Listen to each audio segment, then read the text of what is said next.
আসসালামু আলাইকুম বন্ধুরা। আজকে আমি আপনাদেরকে দেখাবো কি করে মাত্র এক ক্লিকেই আপনাদের যে কোনো ছবিকে দারুণভাবে আপনারা এডিট করতে পারবেন। বন্ধুরা, এই প্রসেসে কিন্তু আপনি চাইলে যে কোনো ছবির সকল প্রকার দাগ বা স্পট এক ক্লিকে আপনি রিমুভ করতে পারবেন। এছাড়াও আপনার ছবির যে ব্যাকগ্রাউন্ড রয়েছে সেটাকে আপনি চাইলে ডিএসএলআর ক্যামেরার মতো একেবারে ব্লার করতে পারবেন। এছাড়াও বন্ধুরা, আমি যে প্রসেসটা দেখাবো সেই প্রসেসে আপনার ছবিতে দরকারি ছোটখাটো যা যা এডিট লাগে সব কিন্তু এডিট হয়ে যাবে নিজে থেকেই শুধুমাত্র এক ক্লিকে। অর্থাৎ আপনি একটা ক্লিক করলে আপনার ছবিটা নিজে থেকেই একেবারে প্রফেশনাল ভাবে এডিট হয়ে যাবে। কি বন্ধুরা, বিষয়টা অবাক লাগতেছে? অবাক হওয়ার কোনো কিছু নেই। কিভাবে করতে পারবেন এই প্রসেসটাই দেখাবো আমার আজকের এই ভিডিওতে। তো ভিডিওটি শুরু করার আগে আপনাদের কাছে একটি ছোট্ট অনুরোধ থাকবে, আপনারা যদি আমার এই রাফিউল ইসলাম টেক গাইড চ্যানেলে নতুন হয়ে থাকেন অবশ্যই চ্যানেলটিকে সাবস্ক্রাইব করে নেবেন। তো চলুন বন্ধুরা, কথা না বাড়িয়ে ভিডিওটিকে শুরু করা যাক। তো সবার প্রথমে আপনি কি করবেন, আপনার ফোনে যে গুগল প্লে স্টোর অ্যাপটি রয়েছে সেটাকে ওপেন করে নেবেন। তো গুগল প্লে স্টোর অ্যাপটি ওপেন হয়ে গেলে আপনি এখান থেকে নিচের দিকে সার্চ বার পেয়ে যাবেন। তো আপনি কি করবেন, এই সার্চ বারে চলে যাবেন। তো সার্চ বারে আসার পর এখান থেকে লিখে সার্চ করবেন রেমেনি, লিখে REAMI। তো রেমেনি লিখে এখান থেকে আপনারা সার্চ করে দিবেন। তো রেমিনি লিখে সার্চ করার সাথে সাথে আপনার সামনে এখান থেকে এই যে রেমিনি অ্যাপসটা কিন্তু চলে আসবে। তো আপনি কি করবেন, এটাকে এখান থেকে এই যে ইনস্টল করে নেবেন। তো বন্ধুরা, আপনাদের এই রেমিনি অ্যাপসটাকে ইনস্টল কমপ্লিট হয়ে গেলে তারপরে আপনি রেমিনি অ্যাপসটাকে ওপেন করে নেবেন। তারপরে আপনাকে এরকম একটা ইন্টারফেসে নিয়ে আসবে। তো এখান থেকে আপনি কি করবেন, এই যে গেট স্টার্ট অপশন রয়েছে, তো আপনি কি করবেন, এটার উপর এখান থেকে ক্লিক করবেন। তারপরে আপনাকে এরকম একটা ইন্টারফেসে নিয়ে আসবে। তো এখান থেকে অনেকগুলো অপশনের মধ্যে আপনি একটা অপশন পেয়ে যাবেন, এই যে একটা অপশন ইনহ্যান্স ইওর ফটোজ। তো আপনি কি করবেন, এটার উপর এখান থেকে ক্লিক করবেন। তো এটাতে ক্লিক করার পর আপনার সামনে এরকম একটা ইন্টারফেস আসবে। তো এখান থেকে আপনি অ্যাকসেপ্ট অল অ্যান্ড কন্টিনিউ এটার উপর এখান থেকে ক্লিক করে দিবেন। তারপর এখান থেকে আবারও এটাকে কন্টিনিউ করে দিবেন।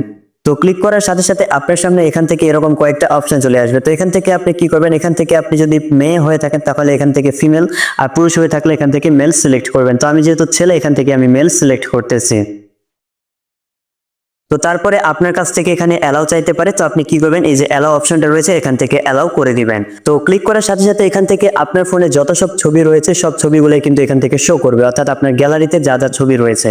তো এখান থেকে আপনি কি করবেন, এখান থেকে আপনি আপনার যে ফটোটাকে এডিট করতে চান সেই ফটোটাকে এখান থেকে সিলেক্ট করবেন। তো আমি আপনাদেরকে দেখানোর জন্য এখান থেকে আমার একটা ফটো সিলেক্ট করতেছি। আপনারা যে ফটোটাকে এডিট করতে চান সেই ফটোটাকে এখান থেকে সিলেক্ট করবেন। তো ফটোটাকে সিলেক্ট করার পর আপনাকে এরকম একটা ইন্টারফেসে নিয়ে আসবে। তো এখান থেকে আপনি কি করবেন, এখান থেকে আপনি এই যে একটা অপশন দেখতে পাচ্ছেন ইনহ্যান্স, তো আপনি কি করবেন, এটার উপর এখান থেকে ক্লিক করবেন।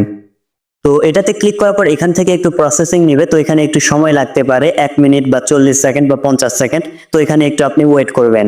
তো আমার ছবিটা এখানে যতক্ষণে প্রসেসিং হচ্ছে ততক্ষণে আপনি যদি আমার চ্যানেলে সাবস্ক্রাইব না করে থাকেন তো আপনি আমার চ্যানেলটিকে সাবস্ক্রাইব করে সাথে থাকুন।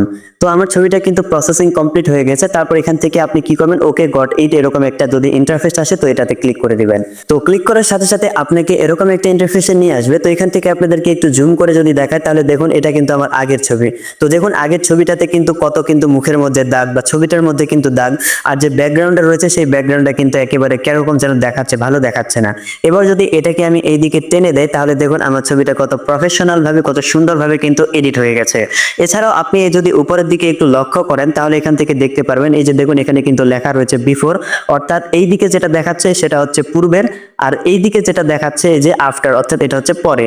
অর্থাৎ এটাকে যদি আমি হচ্ছে এইদিকে টেনে দেই তাহলে কিন্তু এই যে আফটার, অর্থাৎ এই যে এখানে দেখতে পাচ্ছেন আফটার, এটা হচ্ছে এডিট করার পরে হয়েছে। তো বন্ধুরা আবারও দেখুন এইভাবে দেখাচ্ছি, দেখুন আমার এইদিকে কিন্তু এটা আগের ছবি, আর এইভাবে কিন্তু দেখুন এটা কিন্তু আমার পরের ছবি। তো দেখুন ছবিটা কত প্রফেশনাল ভাবে এডিট হয়ে গেছে, এবং যে ব্যাকগ্রাউন্ডটা দেখুন ব্যাকগ্রাউন্ডটা কিন্তু ডিএসএলআর ক্যামেরার মতো কিন্তু একেবারে ব্লার হয়ে গেছে।